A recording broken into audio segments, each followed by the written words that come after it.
नमस्कार, सलाम, राम राम, जय भीम. खाली तुम्ही फोटो बघत असाल, आधी यांची स्टोरी बघा. यांच्या प्रेमात आणि प्रेमाचा एक एक कण आहे ना, तो तुम्हाला रडवेल. आणि ही आजची परिस्थिती अशी झाली आहे की दोघं जरी एकमेकांवर खूप सारं प्रेम करत असेल ना मित्रांनो, तर मला असं वाटते नशीब खरंच साथ देत नाही का.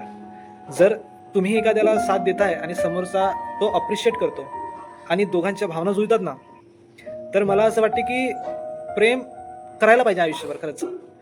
पण आधी हा व्हिडिओ बघा आणि तुम्हाला काय वाटते ना, नंतर मग मी तुम्हाला सांगतो. आणि तुमची प्रतिक्रिया नक्कीच कमेंट बॉक्समध्ये सांगा की काय हे असं घडायला पाहिजे होतं आणि हे शक्य होतं घडणं, किंवा मग बोलते की कर्माचा भाव आहे किंवा कुठेतरी कर्म कमी पडलेत की आपण असं बोलू शकतो.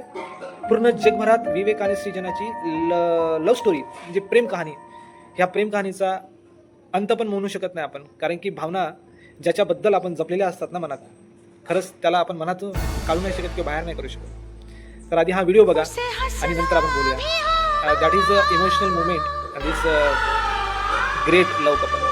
ग्रेट बघा.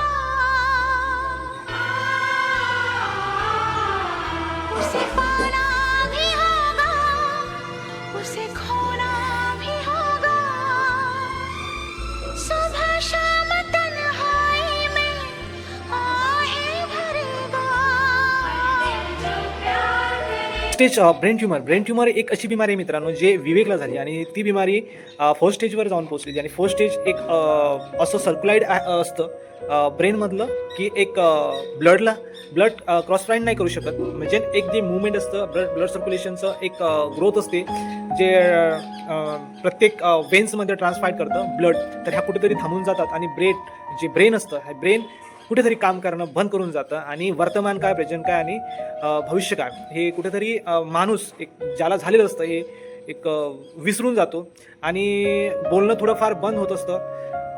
आणि त्या व्यक्तींचे हावभाव, एक्सप्रेशन्स आणि सगळ्या गोष्टी बदलून जातात.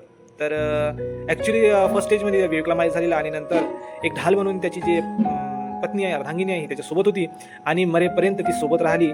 आणि एक असा गळा फोडला तिने तो गेल्यावरती.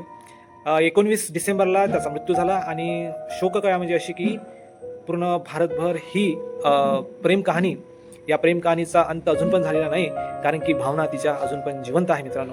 तर ह्या सृजनासाठी खरंच मला असं वाटते, मी परमेश्वराला प्रार्थना करतो की खरंच तिला थोडं तरी सुखी राहू दे. कारण की आजपर्यंत तिने खूप काही गोष्टींना जपलं, विवेकला जपलं, त्या प्रेमाला जपलं, पण नशिबाने कुठेतरी साथ सोडली. आणि तिला चांगलं राहू दे हीच प्रार्थना करतो. माहिती आहे मित्रांनो, आपण प्रेम करतो ना, तर प्रेम करणारा ज्याच्यावर आपण प्रेम करतो तो समोरचा जर 100% आपल्याला देत असेल ना, तर आपण पण 100% द्यायला काही हरकत नाही. जर त्याच्या मनात आपल्याबद्दल एक चांगला भाव असेल, भावना चांगल्या असेल, तर त्याच्यासोबत आयुष्य काढायला पण काही हरकत नाही. पण कुठेतरी प्रेमाच्या ज्या भाषा आहेत ह्या पैशावर डिपेंड झालेल्या आता ह्या युगामध्ये. आणि कुठेतरी प्रेम हा विषयच खूप घाणेरडा झाला. पण प्रेम जर असं करणारी व्यक्ती असेल तर खरंच मला असं वाटते की प्रेमयुगाने यांच्याकडनं काहीतरी शिकायला पाहिजे आणि हे येणाऱ्या जनरेशनला इन्स्पायर ठरेल ही कहाणी. तर विवेकला माझ्याकडनं देव करो, देवाकडनं काय बोलते आता, माझ्याकडे पण शब्द नाही आणि श्रद्धांजली इथनंच मी त्याला वाहतो आणि माझा व्हिडिओ इथेच थांबवतो. तर जय भीम, जय महाराष्ट्र, जय श्रीराम.